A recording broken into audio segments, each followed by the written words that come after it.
Hello everyone, my name is Pablo Gardela. I'm from the Buenos Aires Institute of Technology, Argentina, and also from Allegro Microsystems, Argentina. Today I will be presenting our work entitled Analysis of the Impact of Artificial Network in System-Level EMC Tests. And this will be the content of the presentation. First, we will review the IC EMC design flow. Then I will show the case studies that we analyze on the paper. Then I will show the modeling strategy for those situations. And after that, I will be showing the models that we developed for our artificial network. After that, I will present our simulation environment with the results and the discussions and conclusions of our work. First, let's review the IC-EMC design flow. So initially, we have some OEM requirements, like for example BCI, and we analyze these situations by dividing and conquer. In general, we split the setups in different blocks, which I'm calling here system level blocks, like the harnesses, the artificial networks, the PCB, etc. And we have the ICs on the other hand. And the modeling strategy we followed for these different blocks are different in principle. We have the macro models for the ICs, and we have the S parameters for the system level blocks, which can be based on electromagnetic simulations or eventually VNA measurements. But the ultimate goal here is to convert the OEM requirement, like for example a PCI profile, into an IC level requirement. For example, the voltage that will be developed across 2 pins of an IC. So in order to make that conversion, we need all this information from the system level. And our work is based on the analysis basically of the artificial networks and how artificial networks can impact the accuracy of the conversion from the system to IC levels. For simplicity reasons, we have analyzed only a 2-wire IC and the following test benches. The first one is a BCI setup based upon ISO 11452-4. Then a conducted emissions setup based on the EN 55025 or CISPR25 standard, and finally a radiated emission situations based on that same standard. And the modeling strategy is presented here. The artificial networks have been characterized with VNA measurements, and both the IC PCB and the harnesses were mostly characterized by electromagnetic simulations, except on the PCI situation, which was characterized by VNA measurements. Last but not least, the load of the different setups has been considered to be a lump circuit. The first step was to provide a one-port model of the artificial network by measuring the impedance in the RF port.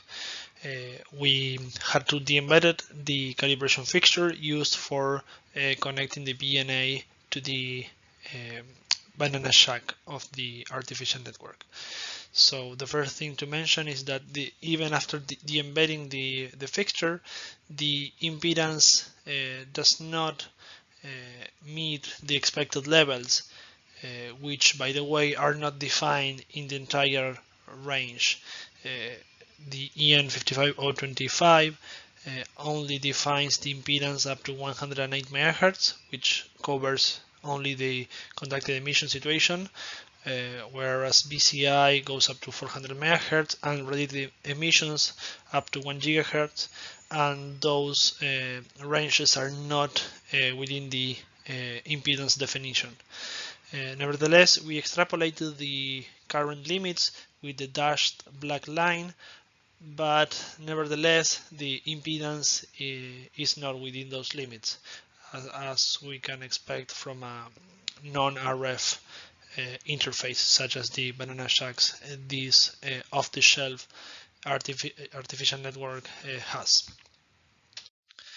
So we decided to build a high frequency artificial network like the one shown here with this PCB, and the goal was to achieve a 1 gigahertz frequency response. We did that thanks to the layout shown here, and the response is shown in this graph with the yellow curve. This stands for the impedance seen at port 1, but we also have other parameters to check, like the insertion loss from port 1 and 3. There's no boundary for that insertion loss in the standards, but we compare them with the original version in order to quantify it. And the other important parameter is the insertion loss with the battery side. In this case, we want that insertion loss to be as low as possible. We see that with the off-the-shelf artificial network, the insertion loss cannot sustain the minus 40 dB value above 100 megahertz, but the high frequency artificial network is always below that level. So in terms of isolation and coupling, this version of the artificial network seems to meet the requirements. So now let's see the simulation environment.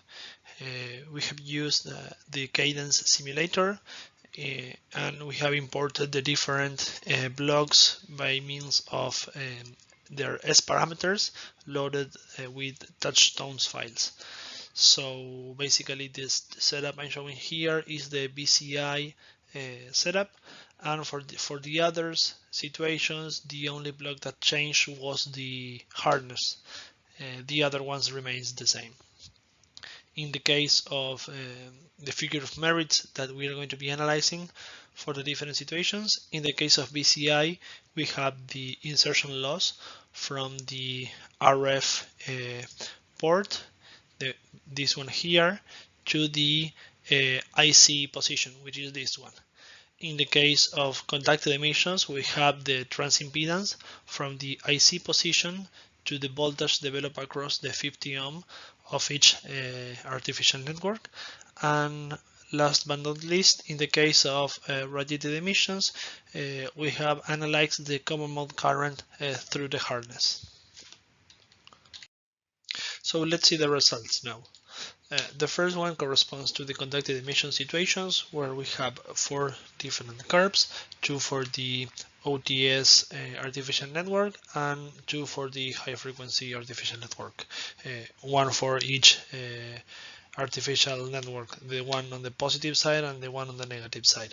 So we can see that the differences between the high frequency and the off-the-shelf artificial networks only appear in the highest frequencies, above 50 megahertz approx, and the differences are of 0.6 dB at most in the positive artificial network and 3.5 dB in the negative artificial network. Then for BCI, we also see that the differences are at high frequency, above 50 megahertz again, but in this case the maximum difference is of 4.3 dB. And last but not least, in the radiated emission situation, we see that the difference in the common mode current with one artificial network and the other one is of 5.3 dB in the 300 and 800 megahertz region.